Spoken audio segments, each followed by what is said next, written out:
جس کے متعلق شیخ وقاص اکرم جو سیکرٹری اطلاعات ہیں پی ٹی آئی کے آفیشیل سپوکس مین ہیں، وہ کہتے ہیں اس سے ہمارا کوئی تعلق نہیں. جب بھی یہاں صورتحال بہتر اب بنانے کی کوشش کرتے ہیں تو وہاں سے ایک ایسا ٹویٹ کر دیا جاتا ہے. تو نورین بی بی کو بہت احتیاط کرنی چاہیے تھی. اب نریندر مودی کی مدد لینے سے تو بانی پی ٹی آئی رہا نہیں ہوں گے.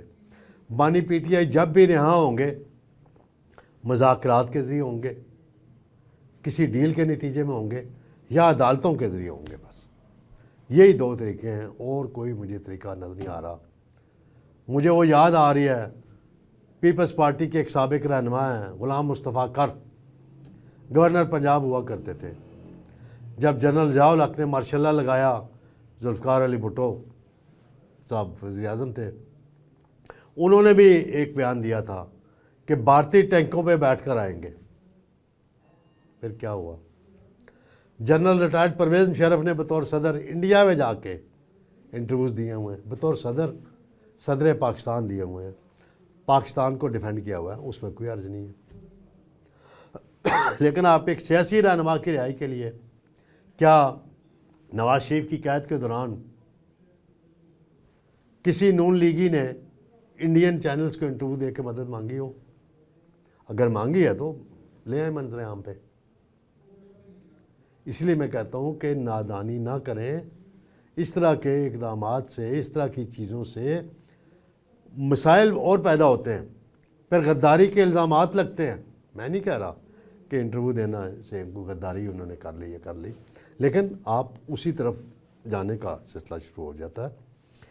اور عطا تارڑ وزیر اطلاعات وہ بھی کہتے ہیں، انہوں نے ایک دن پہلے کہا کہ بانی پی ٹی آئی کے جیل میں فوت ہونے کی جو جعلی خبریں چلائی گئیں یہ پی ٹی آئی کی ایک خاتون نے چلائیں.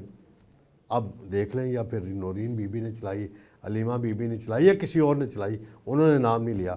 پھر آپ انڈین چینلز پہ بیٹھ کے جب پاکستانی اسٹیبلشمنٹ کے خلاف بات کریں گی تو پھر اس کا کیا مطلب لیا جائے گا؟ انڈیا تو خوش ہوتا ہے جنرل عاصم منیر کو نشانہ بنا کے، خوش ہوتا ہے کیونکہ جنرل عاصم منیر نے جو انڈیا کو شکست دی ہے وہ نریندر مودی کبھی بھی نہیں بھول پائے گا، انڈین حکومت کبھی بھی نہیں بھول پائے گی، بی جے پی بھول نہیں پا رہی. تو لہٰذا آپ ان کا ٹول نہ بنیں. اپنے بھائی کی رہائی کے لیے آپ تینوں بہنیں جدوجہد کریں، آپ کی لیڈرشپ کریں، آپ کے کارکن کریں. جتنی میڈیا میں آپ کو کوریج ملتی ہے پی ٹی آئی کو، باقی کسی سیاسی جماعت کو نہیں ملتی ہوگی. تو اس چیزیں میں معاملات میں آپ کو بہت محتاط ہونے کی ضرورت ہوتی ہے.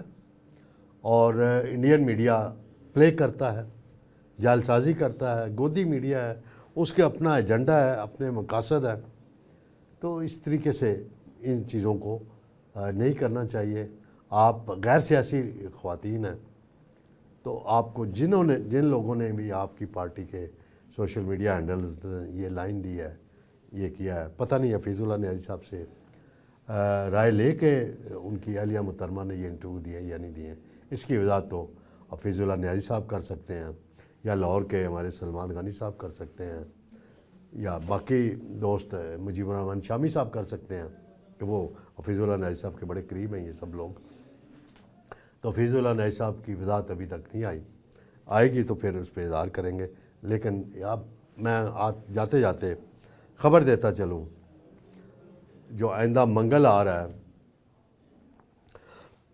اس دن بانی پی ٹی آئی سے حکومت نے یہ اصولی فیصلہ کر لیا ہے کہ ان کی فیملی کی ملاقات، ان کی بہنوں کی، تینوں کی شاید نہ ہو سکے، ایک آدھ بہن کی ملاقات کرا دی جائے گی. اور اس کے بعد پھر جب جمعرات کا دن آئے گا تو پھر 2-3 وکلا کی بھی ملاقات کرا دی جائے گی. تو ناظرین انشاءاللہ جلد نئے پروگرام کے ساتھ آپ کی خدمت میں دوبارہ حاضر ہوں گے. اللہ حافظ.